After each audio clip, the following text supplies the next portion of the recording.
Hey y'all, Chris with Rockin Farm here, and I'm doing a little bit more work on this self-watering seed starting system slash future hydroponic system. I'm finishing up drilling the holes in these tops of these lids, so I just kind of want to show you all how I do it. It's not like there's any big secret to it, but I figured I'd give it a go and kind of show you what's going on.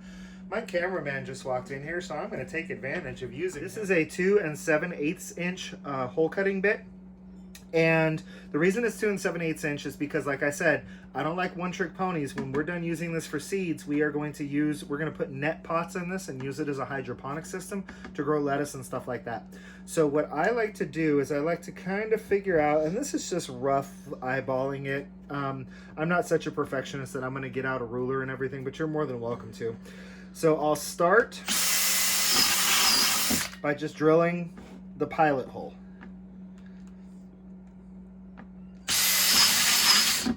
And I'll do that in all 6 holes.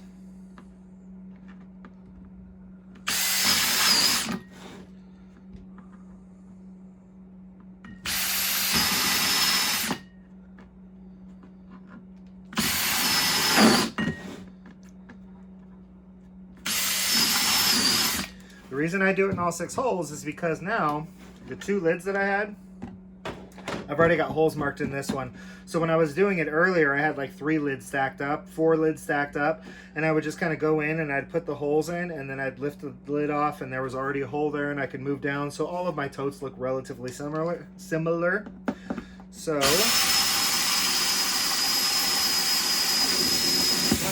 to actually drill the hole out is really easy. The big thing is you got to go slow and just don't put too much pressure, because obviously this is just plastic. So just nice even pressure, almost just let the weight of the drill do the work.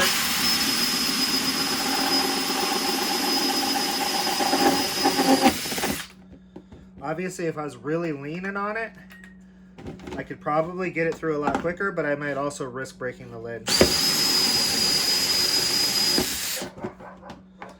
So y'all get the basic idea. So I'm gonna go ahead and leave you right here for now, and I'll come back when we move on to the next step. Cut it. So one of the things that I've thought about doing, but I just want to be cautious about it. So first I'm going to get 6 cups filled with dirt, well, you know, wet dirt, plus a plant growing in it. Get them down in here and see how they're going to do as far as holding up. Because one of the things that I can do, let me grab a tote. Grab one that's already got it. There we go. One of the things I can do is, let me see if I can get the camera down, I can put some sort of a brick or a piece of wood in the tote that's right about this area, so that if these are kind of too heavy, it's not going to really hurt the structure. I mean, I'm actually pressing on it pretty firmly there, but just in case these weigh too much and they're really pushing down on the lid, I can put some sort of a support here. Now, if I get 6 of these in here and they get nice and wet and it looks like it's not sagging at all, I may sacrifice a lid to see if I can drill a 7th and 8th hole here and here. Because obviously, you know, we're talking about starting with, it's going to be 16 totes.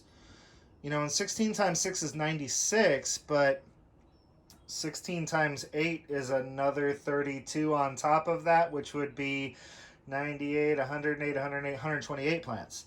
So just by adding 2 more holes to each one of these totes, I, you know, can get 32 more seeds started. And that's not even the full capability of the seed starting system, because I have, you know, if I get 1 more set of lights next year, then I've got 4 shelves with 6 totes apiece, 24 totes total, times 8 plants apiece. That's a lot of seeds, and that means that I'm in a position at that point where not only do I have enough seeds for my garden, but that I may be able to sell seeds to other people. So I first want to test out the 6. We'll get the 6 tested out, see how it holds up. If it doesn't need any kind of bracing, I may sacrifice a lid to try 8 plants, and if they still hold up well, then 8 plants is going in every one of these totes. And only time's going to tell on that. This entire thing is an experiment. But I cleaned up my area. I've got my lids all drilled. All the lids that I have in stock right now are all drilled.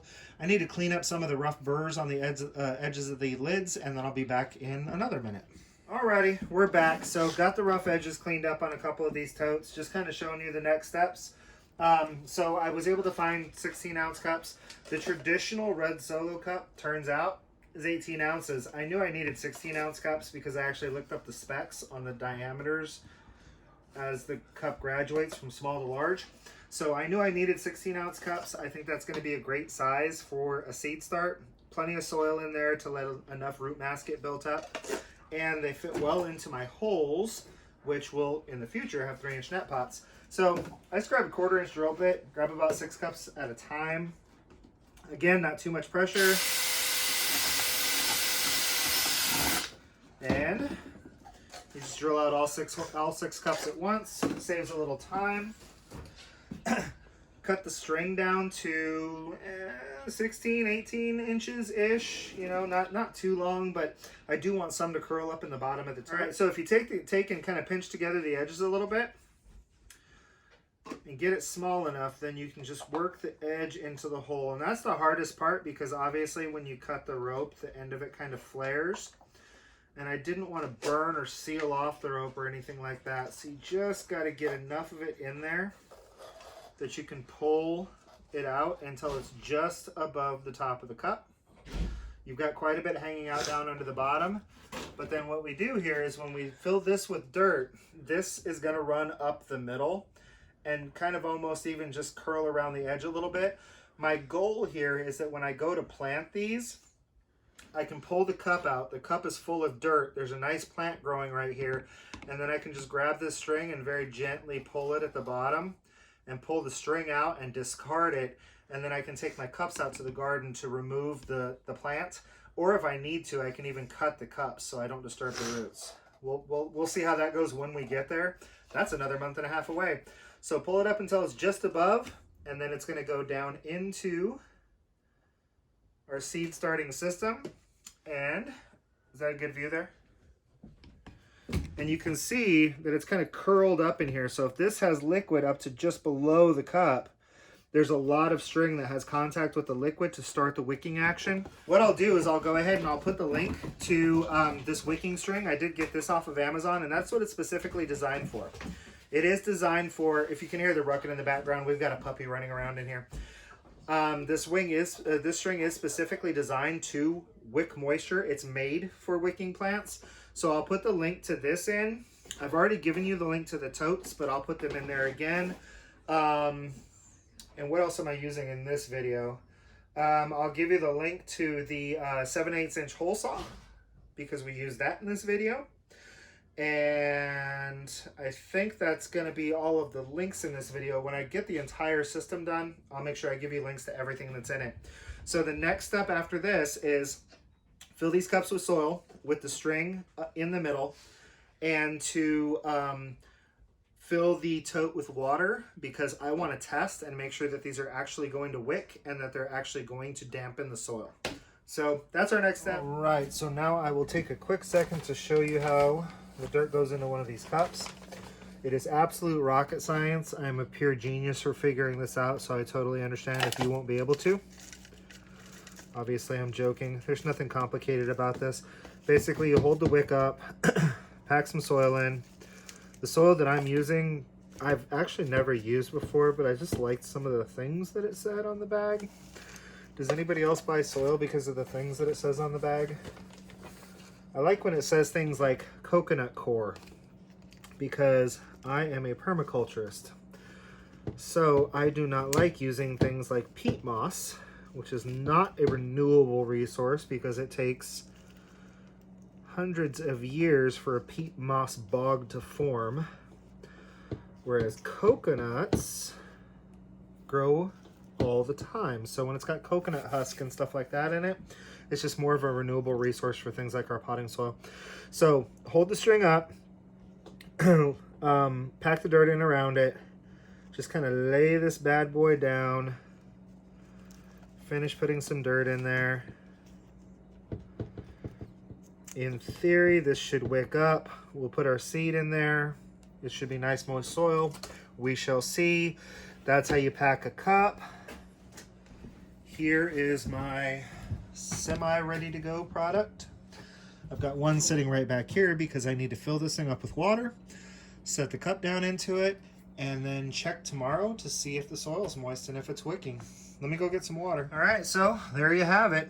I've got a good organic soil that has a good organic fertilizer in it. I've got the wicking strings in the cups. I've got the cups in the totes. The totes have water. So tomorrow we'll see if these things are wicking or not. We'll see where it goes from here. If they wick well, then you're gonna see us planting some this weekend. We'll call that it for this video. This has been Chris with Rockin Farm. Until I see you again, please be happy and live healthy.